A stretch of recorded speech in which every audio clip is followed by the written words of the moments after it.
তবে হিন্দু ধর্ম সহ অন্যান্য ধর্মগ্রন্থেও লেখা আছে শয়তান এবং পার্সি ধর্মের গ্রন্থে এহেরমান। তাই সব ধর্মে একটা শয়তানি শক্তি আছে। তাকে শয়তান বলেন, ডেভিল বলেন বা ইবলিশ বলেন। আপনার দ্বিতীয় প্রশ্ন হচ্ছে কলিযুগ সেটা কি এসে গেছে? আর তৃতীয় প্রশ্ন যে আমরা শ্রীকৃষ্ণ শ্রীরামকে পয়গম্বর ভাবতে পারি কি না। মুহাম্মদ সাল্লাল্লাহু আলাইহি ওয়াসাল্লাম বলেছেন, সহিহ হাদিস মিশকাত আল নিসাবি অধ্যায় নম্বর 3 হাদিস নম্বর 5373, যার উল্লেখ আছে মুসনাদ আহমদ অধ্যায় নম্বর 5 পৃষ্ঠা নম্বর 265 ও 266-তে।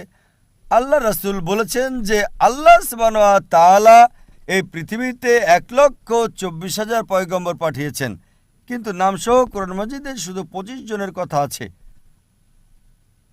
আদম আলাইহিস সালাম, নূহ আলাইহিস সালাম, ইব্রাহিম আলাইহিস সালাম, মুসা আলাইহিস সালাম,